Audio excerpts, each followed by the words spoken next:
This is the foundation, and this video will evaluate how square or anything it is. So let's start off. This is the west facing wall. It is a, nominally 20-foot wall that faces the garage. This is the south wall, and it faces the railroad tracks. None of this wall, this 20-foot west wall, is secure. So all these blocks fell apart when I took the sill off and I moved the stairs. They're all loose.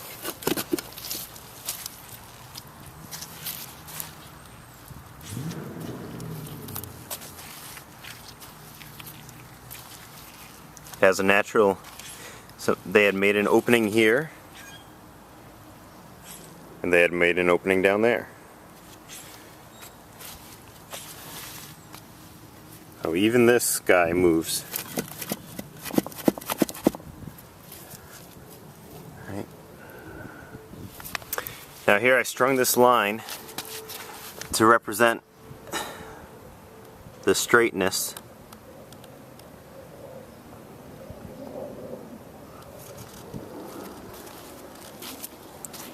I strung it so that it is just on the edge of that corner.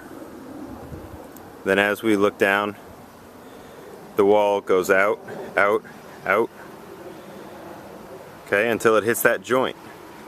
Then it comes back in and is relatively straight for the rest of it until we hit the other corner. It's not touching any of the block. This string is completely off the block. Here we go. Now here's the joint between where the addition was and the old construction. There's also a joint on the other side directly across. This addition is what's bowing out compared to the newer side. Now the new side, the old side, this older side here is still coming out compared to the string, as we can see, but it's not as bad as that side. And it's not touching.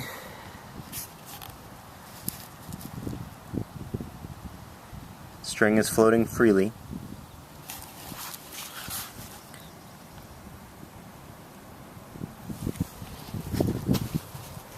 So we move down.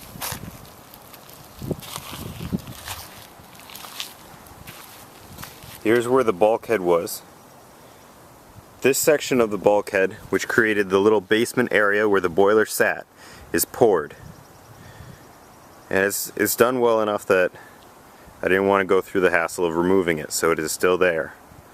The rest of the bulkhead area, which was sitting outside and actually contained the steel bulkhead door, I did remove all the way down to the footer because it was easy enough to break it apart because it was made out of block. It was not poured.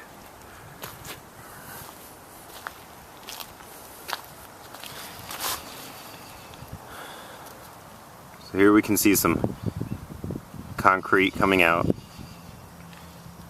where the block is now broken. From above, we can see that this is on the line. We continue down. Goes in a little bit. Right there. It's also, shimmy that to be slightly more perfect. There we go. So that's right on the money. As we can see, this wall, as far as I'm concerned, is plenty good. Now we also have the east facing wall here. Now it has a slight bend in it, but it's fairly straight, and also it's the most level wall of any of the four when I checked it with the bubble level. Its problem is that here you can see the top course is offset a little bit from the bottom course, and when they filled it with concrete, it fell out. Now, this was a lot worse before. I spent some time cleaning it up, busting away the spillage of concrete. But it's completely capped with concrete. And again, I spent some time cleaning this up compared to what it was. And this is what I can drill holes in to put number 4 rebar with epoxy.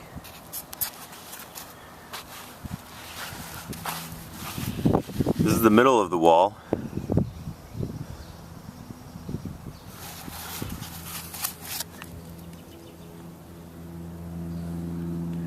So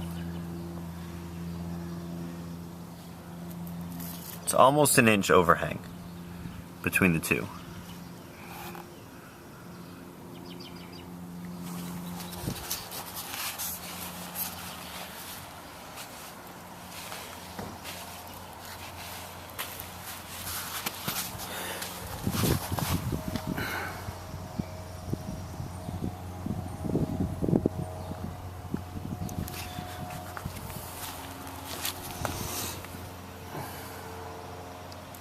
The south-facing wall is not as bad, but it still has a bow.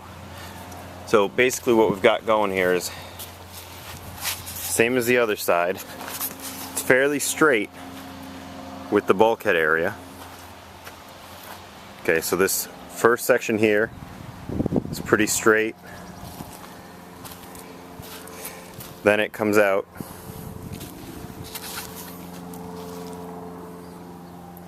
There's another jump. That's the level part of it. None of this is level except for the east-facing wall. It's the only level wall. Everything else is out of level.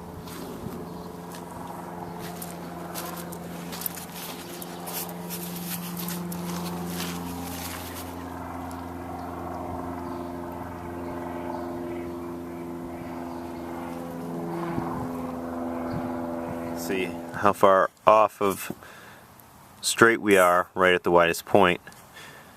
That's right at the 10-inch line. So then 1, 2, 3. So 3 1/4 inch out of straight.